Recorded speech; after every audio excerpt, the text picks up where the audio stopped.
அனைவருக்கும் தெய்வீக வணக்கம். நான் உங்கள் கார்த்திக். வெல்கம் டு டிவைன்.To யூடியூப் சேனல். இன்னைக்கு நம்ம பார்க்க போறது ஒரு டம்ளர் தண்ணீர் போதும் நீங்கள் நினைத்தது உடனே நிறைவேறும். இந்த வீடியோக்குள்ள போறதுக்கு முன்னாடி நம்ம சேனலை இப்பதான் நீங்க ஃபர்ஸ்ட் டைம் பாக்குறீங்கன்னா மறக்காம சப்ஸ்கிரைப் பண்ணிக்கோங்க. பக்கத்துல இருக்க பெல் ஐகானையும் பிரஸ் பண்ணிக்கோங்க. அப்பதான் அப்லோட் பண்ற எல்லா பயனுள்ள தகவல்களும் உடனடியாக உங்களுக்கு நோட்டிஃபிகேஷனில் வரும். பொதுவாகவே தண்ணீருக்கு மனித எண்ணங்களை கிரகிக்கும் ஆற்றல் இருக்கு. இது தொடர்பாக நிறைய ஆராய்ச்சியாளர்கள் பல சோதனைகளை செஞ்சு வெற்றி அடைஞ்சிருக்காங்க. மேலும் நம்முடைய முன்னோர்கள் கோவில்களுக்கு பக்கத்தில் குளங்களை அமைப்பதை ஒரு விதியா வச்சிருந்தாங்க. இதற்கான காரணமும் கோவில்களில் அதிகமான பாசிட்டிவ் வைப்ரேஷன்ஸ் வெளிப்படும். இந்த பாசிட்டிவ் வைப்ரேஷன்ஸை அந்த குளத்தில் இருக்கக்கூடிய நீர் கிரகிக்கும். அதனால தான் கோவிலுக்கு போறதுக்கு முன்னாடி அந்த கோவிலினுடைய குளத்தில் குளிக்கணும் அல்லது கை கால்களை நனைக்கணும்னு சொல்லுவாங்க. இது குளங்களுக்கு மட்டும் கிடையாதுங்க. கடற்கரை ஒட்டின கோவில்களுக்கு நாம் போனாலும் அந்த கடற்கரையில நாம் குளிக்கணும். உதாரணத்திற்கு திருச்செந்தூர், ராமேஸ்வரம் இது போன்ற கோவில்களுக்கு நம்ம போகும்பொழுது அந்த கடலில் நாம் குளிக்க வேண்டும். இதற்கான மறைமுக காரணமும் அந்த டிவைன் எனர்ஜி கலந்த அந்த தண்ணீர் நம் உடலில் படும் பொழுது நமக்குள்ள இருக்கும் நெகட்டிவிட்டி வெளியேறும். நீங்க இஸ்லாமிய மதத்தை எடுத்துக்கிட்டாலும் சரி, மாஸ்க்ல கையில தண்ணீர் வச்சுக்கிட்டு குழந்தைகள் மேல ஊதுவாங்க. இதற்கான காரணம் அவங்க குரான் படிச்சுட்டு அந்த தண்ணீர் மேல ஊதும் பொழுது குரான்ல இருக்கக்கூடிய புனிதமான வார்த்தைகளின் வைப்ரேஷன்ஸை அந்த தண்ணீர் கிரகிக்கும். அந்த தண்ணீர் நம்ம மேல படும் பொழுது நமக்குள்ள இருக்கும் அந்த நெகட்டிவிட்டி நீங்குவதாக ஐதீகம். சோ தண்ணீருக்கு பாசிட்டிவான வைப்ரேஷன்ஸ், மனித எண்ணங்கள் மற்றும் உணர்வுகளை ஈர்க்கக்கூடிய ஆற்றல் இருக்கு. பொதுவாகவே நீங்க ஒரு டம்ளர்லயோ அல்லது ஒரு சொம்பு தண்ணீரை உங்க பக்கத்துல வச்சுக்கிட்டு உங்களுடைய கோரிக்கைகள் நிறைவேறிட்டதா நினைச்சு பாசிட்டிவான வைப்ரேஷன்ஸ் நீங்க வெளியேற்றணும்.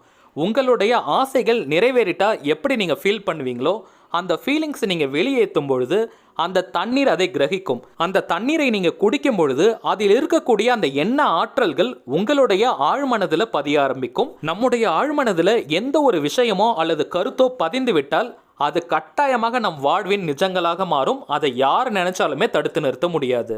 இன்னைக்கு நம்ம பார்க்க போகும் இந்த வாட்டர் மேனிஃபெஸ்டேஷன் மெத்தட் ரொம்பவுமே சிம்பிள். எந்த ஒரு மந்திரமும் இதுல கிடையாது. ஸோ எல்லா மதத்தினருமே இதை தாராளமாக செய்யலாம். இது ஒரு சின்ன தாந்திரிக முறை. நீங்க நல்லா நோட் பண்ண வேண்டிய முக்கியமான விஷயம் ஒன்று இருக்கு. நீங்க மனிதர்களை ஈர்க்க போறீங்கன்னா கிராம்பை நீங்க பயன்படுத்தணும். அதாவது லவங்கம்னு கூட சொல்லுவாங்க. அதை நீங்க பயன்படுத்தணும் இந்த தாந்திரிகத்திற்கு. இதை தவிர்த்து மற்ற எல்லா கோரிக்கைகளுக்குமே நீங்க ஏலக்காயை பயன்படுத்தணும். உதாரணத்திற்கு திருமண தடை இருக்கிறவங்க, ரொம்ப நாளா வரன் தேடிட்டு இருக்கீங்க, சரியா வரன் செட் ஆகல, திருமண தடை இருந்துகிட்டே இருக்கு. இப்படி இருக்கிற பட்சத்துல கிராம்பை தான் நீங்க பயன்படுத்தணும். இதற்கு காரணம் ஒரு நபரை தான் நீங்க ஈர்க்கிறீங்க. குழந்தை பாக்கியத்திற்காக இந்த மெத்தடை ஃபாலோ பண்றவங்களும் கிராம்பை தான் நீங்க ஈர்க்கணும். ஏன்னா ஒரு ஜீவனை தான் நீங்க ஈர்க்க விரும்புறீங்க. ஸோ கிராம்பை தான் இந்த மெத்தடுக்கு நீங்க யூஸ் பண்ணணும். இதை தவிர்த்து நீங்க பண தேவைக்காகவோ அல்லது உத்தியோகத்திற்காகவோ கொடுத்த பணம் திரும்ப வரணும், வீடு கட்டணும் அல்லது வீடு வாங்கணும்னு நினைக்கிற எல்லாருமே ஏலக்காயை தான் பயன்படுத்தணும். சிம்பிளா சொல்லணும்னா மனிதர்களை ஈர்ப்பதற்கு நீங்க கிராம்பை பயன்படுத்தணும். மற்ற எல்லா தேவைகளுக்கும் ஏலக்காயை தான் நீங்க யூஸ் பண்ணணும். நம்ம எல்லா பழைய வீடியோஸ்லயுமே நான் சொல்லியிருப்பேன். தெரியாதவங்களுக்கு இப்ப சொல்றேன். தாந்திரிகத்திற்கு நாம் பயன்படுத்தும் பொருள் எப்பவுமே ரொம்ப ஃப்ரெஷ்ஷா இருக்கணும். அது ஏலக்காயா இருந்தாலும் சரி, கிராம்பை நீங்க எடுத்துக்கிறதா இருந்தாலும் சரி, உடைந்த கிராம்புகளை பயன்படுத்தக்கூடாது. முழுமையாக இருக்கக்கூடிய கிராம்பை தான் நீங்கள் பயன்படுத்தணும். ஏலக்காயும் பார்த்தீங்கன்னா ரொம்ப காஞ்சு போன ஏலக்காய், விதைகள் வெளியே வந்த ஏலக்காய் எல்லாம் நீங்கள் பயன்படுத்தக்கூடாது. நல்ல வாசனையாக ஃப்ரெஷ்ஷாக இருக்கக்கூடிய ஏலக்காயை தான் நீங்கள் பயன்படுத்தணும். அப்போ தான் தாந்திரிகம் உடனே பலன் கொடுக்கும். சரிங்க, இந்த தாந்திரிகத்தை தொடர்ந்து 7 நாட்கள் செய்யணும். ஆரம்பிக்கும் நாள் பார்த்தீங்கன்னா ஞாயிற்றுக்கிழமையாகத்தான் இருக்கணும். சண்டே மட்டும் தான் நீங்க ஸ்டார்ட் பண்ணணும். சண்டே ஸ்டார்ட் பண்ணி சாட்டர்டேவோட நீங்க முடிக்கணும். இன்கேஸ் நடுவுல பிரேக் வந்துருச்சுன்னா திரும்பவும் நீங்க ஃபர்ஸ்ட்ல இருந்து தான் ஸ்டார்ட் பண்ணணும். அதுவும் சண்டே தான் நீங்க ஆரம்பிக்கணும். இந்த தாந்திரிகத்தை பொறுத்த வரைக்கும் அசைவம் நீங்க தாராளமாக சாப்பிடலாம். நான்வெஜ் சாப்பிடுவதற்கு எந்த ஒரு தடையும் கிடையாது. குளிச்சுட்டு தான் இந்த தாந்திரிகம் செய்யணும்னோ அவசியம் இல்லை. நீங்க குளிக்காம கூட இந்த தாந்திரிகத்தை செய்யலாம். பெண்களாக இருந்தீங்கன்னா தீட்டு நாட்கள்ல மட்டும் இந்த தாந்திரிகம் செய்யக்கூடாது. சோ பிரேக் எடுக்காத மாதிரியான 7 நாட்களா பார்த்து நீங்க தேர்வு பண்ணிக்கோங்க. இந்த தாந்திரிகத்தை பொறுத்த வரைக்கும் நேரமும் முக்கியம் கிடையாது. நீங்க எந்த டைம் வேணாலும் செய்யலாம். நீங்க எப்போ ரிலாக்ஸ்டா ஃப்ரீயா இருக்கீங்களோ அந்த டைமை யூஸ் பண்ணிக்கோங்க. ஒரே நேரத்தை தான் கடைபிடிக்கணும்னு அவசியம் கிடையாது. 7 நாட்களும் நீங்க வேற வேற டைமிங்ஸ்ல கூட செய்யலாம். அதே மாதிரி எந்த டைரக்ஷன்ல வேணாலும் நீங்க உட்காந்துட்டு செய்யலாம். சேர்ல அப்படி இல்லைன்னா தரையில கூட நீங்க உட்காந்துக்கோங்க. தரையில உட்கார்றவங்க விரிப்பு போடணும்னு கூட அவசியம் கிடையாது. வெறும் தரையில கூட உட்காந்துட்டு இந்த தாந்திரிகத்தை நீங்க செய்யலாம். ஏலக்காய் நீங்க பயன்படுத்துறவங்களா இருந்தாலும் சரி அல்லது கிராம்பு பயன்படுத்துறவங்களா இருந்தாலும் சரி, 2 பேருக்குமே ஒரே மெத்தட் தான். இப்போ உங்க முன்னாடி ஒரு டம்ளர்ல தண்ணீரை நீங்க எடுத்துக்கோங்க. தண்ணீர் ஃபுல்லாக இருக்கிற மாதிரி பார்த்துக்கோங்க. குறைவாக நீங்கள் எடுக்கக்கூடாது. சொம்பில் கூட நீங்கள் தண்ணீர் எடுத்துக்கலாம். கிளாஸ்ல அல்லது எந்த மெட்டல்ல வேணாலும் அந்த டம்ளரோ சொம்போ இருக்கலாம், தவறு கிடையாது. முடிஞ்ச வரைக்கும் பிளாஸ்டிக் மட்டும் தவிர்த்துருங்க. இப்போ உங்களுடைய வலது உள்ளங்கையில கிராம்பு வைக்கிறவங்க கிராம்பு எடுத்துக்கணும், ஏலக்காய் பயன்படுத்த போறவங்க ஏலக்காயை எடுத்துக்கணும். எதுவாக இருந்தாலும் 3 எண்ணிக்கையில் நீங்க எடுத்துக்கோங்க. 3 கிராம்பு அல்லது 3 ஏலக்காயை உங்களுடைய வலது உள்ளங்கையில வச்சு இருக்க முடிக்கணும். ஆண்களாக இருந்தாலும் சரி, பெண்களாக இருந்தாலும் சரி, வலது கையில தான் நீங்க அந்த ஏலக்காய் அல்லது கிராம்பை வச்சு இருக்க முடிக்கணும். உங்களுடைய வலது கையை நீங்க மூடினதுக்கு பிறகு உங்களுடைய கோரிக்கை நிறைவேறிட்டா நீங்க எப்படி ஃபீல் பண்ணுவீங்களோ அந்த உணர்வை நீங்க வெளிப்படுத்தணும். குறைந்தபட்சம் ஒரு 5 நிமிடமாவது நீங்க ஃபீல் பண்ணணும். அது ரொம்ப நேச்சுரலா இருக்கணும்.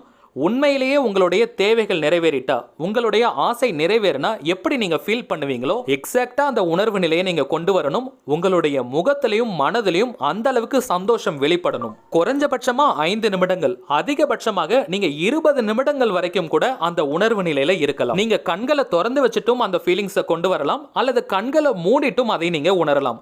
உங்களுக்கு எப்படி கம்ஃபர்டபுளா இருக்குமோ அதை நீங்க செய்யலாம். அந்த மகிழ்ச்சியான மனநிலையில கொஞ்ச நேரம் நீங்க இருந்ததுக்கு பிறகு உங்களுடைய வலது உள்ளங்கையை நீங்க ரிலாக்ஸ் பண்ணிக்கோங்க. அதாவது கையை திறந்துக்கோங்க. உங்க கையில இருக்கக்கூடிய கிராம்பு அல்லது ஏலக்காயை நீங்க அந்த தண்ணீர்ல போட்டுருங்க. ஒரு 2 நிமிஷம் நீங்க அமைதியா உட்கார்ந்துக்கோங்க. உங்களுடைய எண்ண அலைகள் எல்லாம் அந்த தண்ணீர்ல இறங்குறதா நீங்க கற்பனை பண்ணுங்க. அந்த ஏலக்காய் அல்லது கிராம்புல உங்களுடைய எண்ணங்கள் முழுமையாக இருக்கும். அது அப்படியே அந்த தண்ணீர்ல இறங்குறத நீங்க நல்லா ஃபீல் பண்ணுங்க. ஒரு 2 நிமிடங்கள் ஆனதுக்கு பிறகு அந்த தண்ணீர்ல இருக்கக்கூடிய ஏலக்காய் அல்லது கிராம்பை நீங்க தூக்கி போட்டுட்டு அந்த தண்ணீரை நீங்க பொறுமையா குடிக்கணும். ரொம்ப வேகமா கடகடன் குடிச்சிடாதீங்க. பொறுமையா அந்த தண்ணீரை நீங்க குடிக்கணும். அந்த தண்ணீரை குடிக்கும் பொழுதே உங்களுடைய ஆசை நிறைவேறிட்டதா நினைச்சு மகிழ்ச்சியான மனநிலையில அந்த தண்ணீரை நீங்க குடிக்கணும். அவ்வளவுதாங்க இந்த தாந்திரிகம். ரொம்பவுமே சிம்பிள், அதே நேரத்தில் பவர்ஃபுல்லான ஒரு மெத்தட். அந்த தண்ணீர்ல போட்ட ஏலக்காய் அல்லது கிராம்பை நீங்க குப்பையில கூட தூக்கி போட்டுடலாம், தவறு கிடையாது. முக்கியமான விஷயம், தினமுமே நீங்க புதிய கிராம்பு அல்லது புதிய ஏலக்காயை தான் எடுக்கணும். பயன்படுத்தின ஏலக்காயோ கிராம்பையோ திரும்ப நீங்க யூஸ் பண்ணக்கூடாது. ஆல்ரெடி நீங்க 2 அல்லது 2க்கும் மேற்பட்ட மந்திர ஜபங்கள், தாந்திரிக முறைகள் அல்லது லா ஆஃப் அட்ராக்ஷன்ல இருக்கக்கூடிய வேறு ஏதாவது மெத்தட்ஸை யூஸ் பண்ணிட்டு இருந்தீங்கன்னா இதையும் சேர்த்து ஃபாலோ பண்ண வேண்டாம்.